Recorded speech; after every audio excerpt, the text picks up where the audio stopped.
Listen carefully. Most men don't lose because they're weak. They lose because they're scattered. They wake up, answer what's loudest, chase what's newest, react to whoever provokes them, then they call it life. No, that's drift. And drift is a quiet form of surrender. A man of purpose moves differently. He doesn't obsess over every breath he takes, but when he chooses a serious goal, he becomes surgical. He knows why he's doing what he's doing, and he refuses to do anything that doesn't serve the mission. That doesn't mean you can't be spontaneous. It means your spontaneity has a spine. And here's the secret most people miss.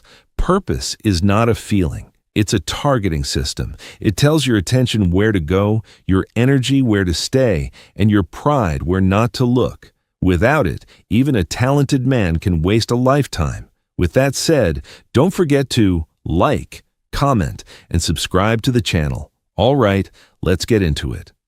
The most dangerous moment isn't when you fail. It's when you realize you could actually win. Let me speak plainly from experience. I started building a platform for fun, light work, curiosity, a bit of play.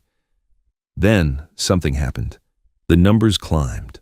A small audience became a real one. And at a certain point, 2,000, then more, I saw it. A mountaintop.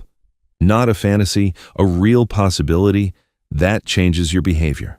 Because once the goal becomes real, your life stops being content. It becomes strategy. You start asking better questions. What project creates momentum? What conversation widens the circle? What alliance accelerates progress? What conflict clarifies your position? This is the psychology of commitment. When the mind believes the target is reachable, it releases a different quality of energy. Focused, patient, almost predatory. You stop wasting your best hours on small distractions.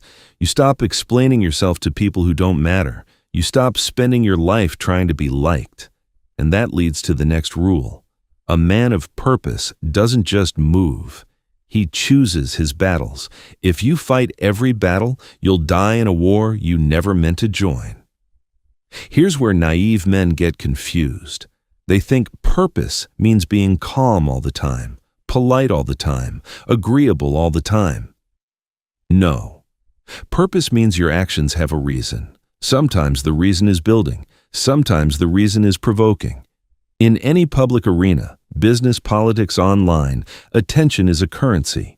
And conflict, used carefully, can be a match that lights the signal fire. Not blind rage, not endless drama.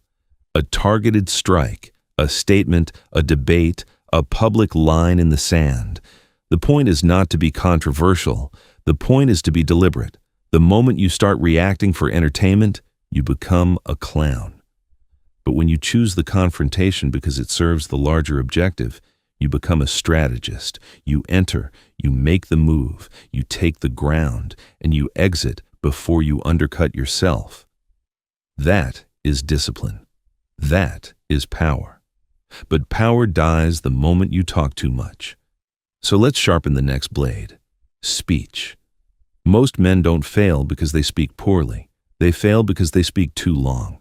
You go to someone you need, an ally, a gatekeeper, a collaborator. You have a purpose. Convince them, negotiate, build the bridge. So you speak.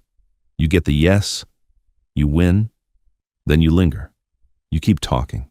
You add extra details, extra jokes, extra opinions, until you undercut your own objective. You turn a clean victory into a messy maybe.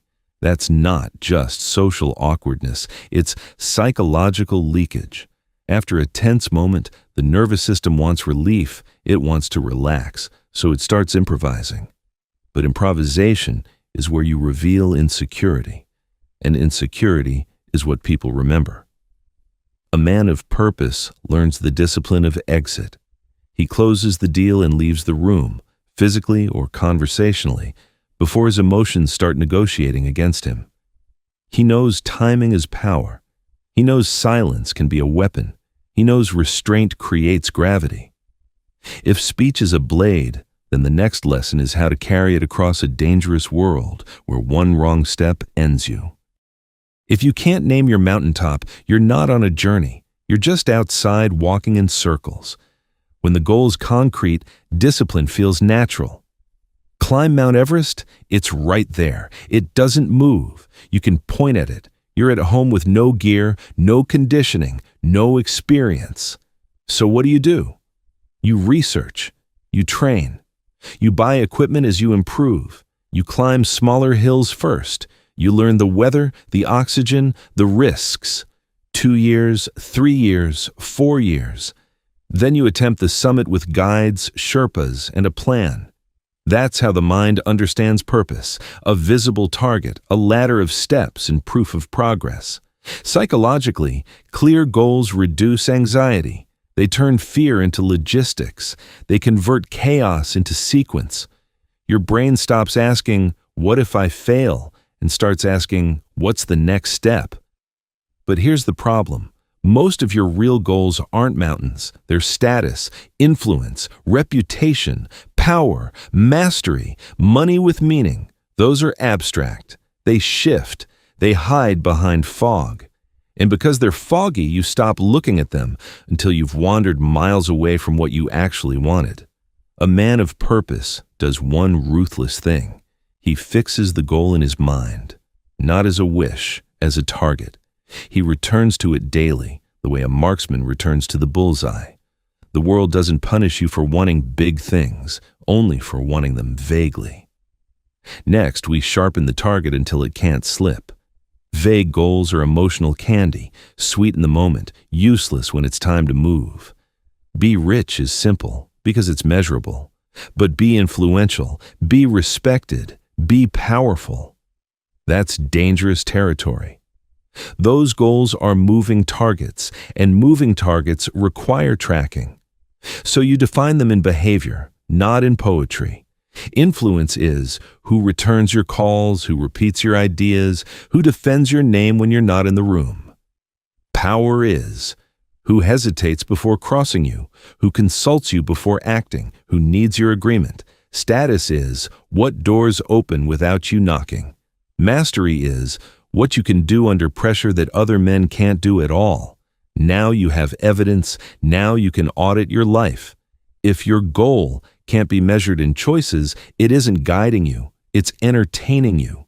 This is where most men lie to themselves. They want the identity without the discipline of definition. They want the title without the rituals that produce it. They want the fantasy of someday, because someday never demands payment.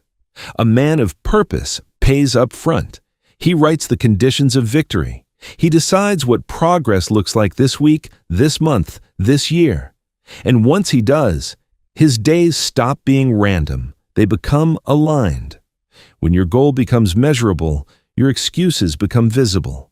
And that brings us to the enemy of every mission, the reactive man. There are smart men, capable men who still live like jellyfish, no spine, just motion. They float toward comfort, they drift toward novelty. They react to whatever emotion hits first: anger, boredom, validation, fear. They don't choose their days. The day chooses them. Psychology has a blunt word for this: impulsivity. It's not stupidity, it's untrained attention. And the modern world is engineered to exploit it. Notifications, outrage cycles, endless comparisons. If you don't decide what matters, someone else will decide it for you. Then sell you the feeling of being busy. A man of purpose isn't robotic. He still laughs, still rests, still lives. But when the mission is active, he becomes selective. He filters people, places, and conversations through one question: does this move me toward the mountaintop or away from it? And here's the darker truth. Many men avoid purpose because purpose creates judgment. If you choose a target, you can miss. If you refuse to choose, you can pretend you never lost. Drift becomes a shelter for the ego, but the cost is severe. Years disappear. Potential rots. Confidence turns sour. And one day, you wake up older and you realize you've been reacting for a decade. The first victory is selecting the mission. The second victory is staying on it, especially when the mission starts attracting attention. Imagine a bridge with missing planks, and the only thing keeping you alive is your ability to place your feet with intent. A rope bridge over a ravine. Some planks are solid. Some look solid but are rotten. Some aren't there at all. How do you cross? You keep your eyes on your feet and your mind on the other side. You don't dance. You don't show off. You step where it holds and you refuse what doesn't. That's life when you're pursuing a big goal. Not everything that looks like an opportunity is safe. Not every person who smiles is stable. Not every compliment is clean. Purpose gives you a map. It tells you which planks matter, and it gives you composure. It stops you from jumping on the first plank that promises relief. This is why men with no purpose are easy to manipulate. They'll step anywhere for attention. They'll believe anything for comfort. They'll follow anyone who offers certainty. A mission makes you harder to move. Now, once you've got your footing, you need a compass for the long game. That's where mastery begins. If your purpose can be replaced by the next trend, it was never purpose, it was a mood. There's a deeper layer beneath goal setting. A goal can be borrowed, a life's task can't.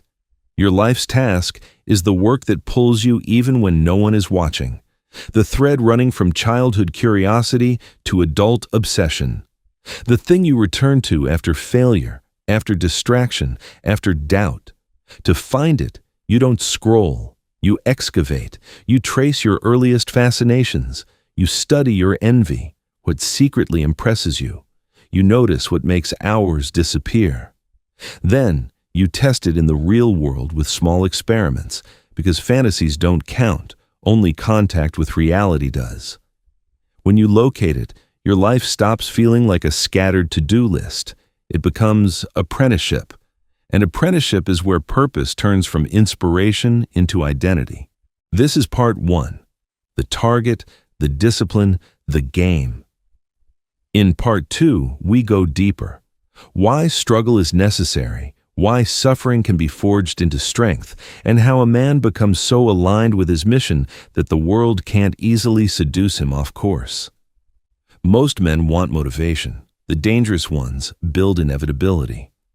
Part 2 is where you learn how. So until then, thanks for checking out the video. I'll see you on the next one.